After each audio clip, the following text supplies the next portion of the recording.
Actually, I think there's some kind of subplot developing for the inner goddess, because I think she's training for some sort of sporting event, maybe a marathon or an Ironman or something. Like, she always seems to be doing some kind of sport. Like in this scene, for example.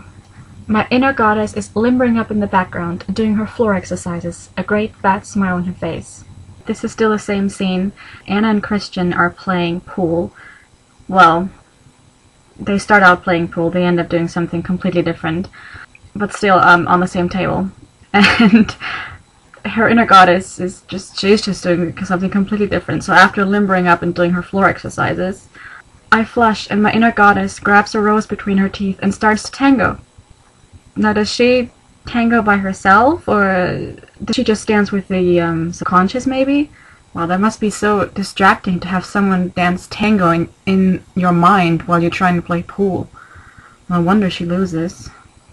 I glance at my watch. Geez, nearly 11:30 and I have to get up from work in the morning. So? I mean, even if you have to get up at 6, which she doesn't, she would still get 6.5 hours of sleep. How much sleep does she need? She was surprised when she got 9 hours the other day.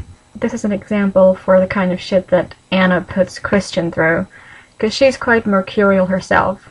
Basically, there was just this huge drama going on. I mean, major things happening. Though, if you think about it, not really. Anyway, there was drama and fighting and crying and, spoiler alert, he proposed, and now Anna says, "Look, Christian, I've known you for about 3 minutes, and there's so much more I need to know.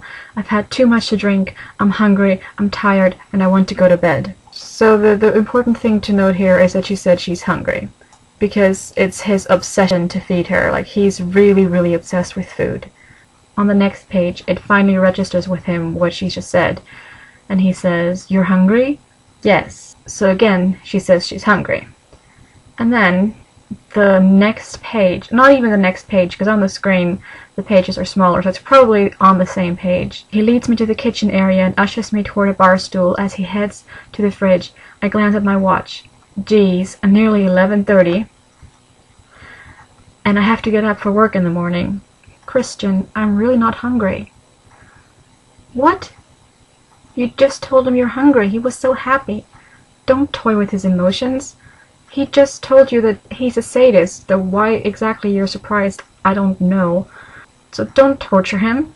That's not what he enjoys. So they celebrate her getting a job or something.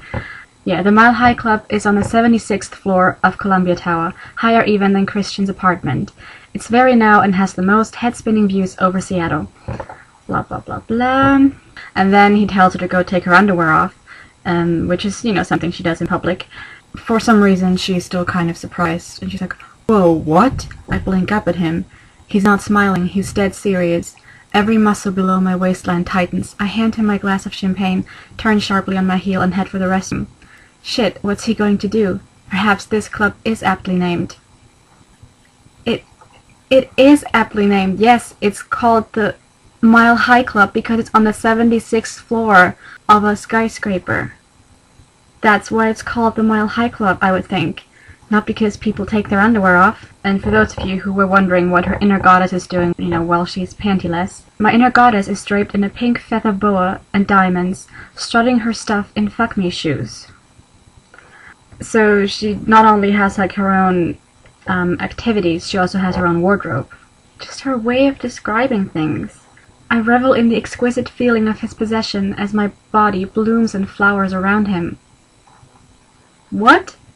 I mean, I'm aware of the birds and bees euphemism and all that stuff, but to bloom and flower around someone, that's just, I don't think that's very evocative language. I don't know what she's trying to say. I mean, I know what she's trying to say, but I don't think she's doing it effectively. Maybe that's just me.